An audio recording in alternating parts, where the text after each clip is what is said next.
একবার এক যুদ্ধে মুসলমানদের হাতে কিছু কাফের যুদ্ধবন্দী ধরা পড়ে। তাদের মধ্যে একজন ছিল অতি বৃদ্ধা এক মহিলা। তার চলার শক্তি ছিল না, কাপড়ও তার ছিঁড়ে গিয়েছিল, মুখ তার শুকিয়ে গিয়েছিল। সৈনিকরা তাকে অন্যদের সঙ্গে বেঁধে ফেলেছিল।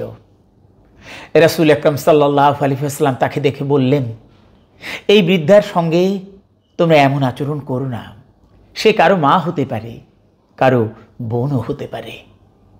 তারপর তিনি নিজ হাতে তাকে পানি পান করালেন, নতুন কাপড় দিলেন, তার জন্য দোয়া করলেন এবং বললেন, তোমার যা কিছুর প্রয়োজন তুমি চাও, তুমি মুক্ত।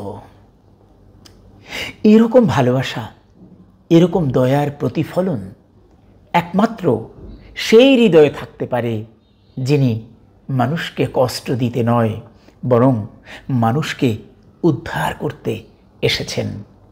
বস্তুত হুজুর আকরাম সাল্লাল্লাহু আলাইহি ওয়াসাল্লাম মানুষকে উদ্ধার করার জন্যই তো এসেছেন।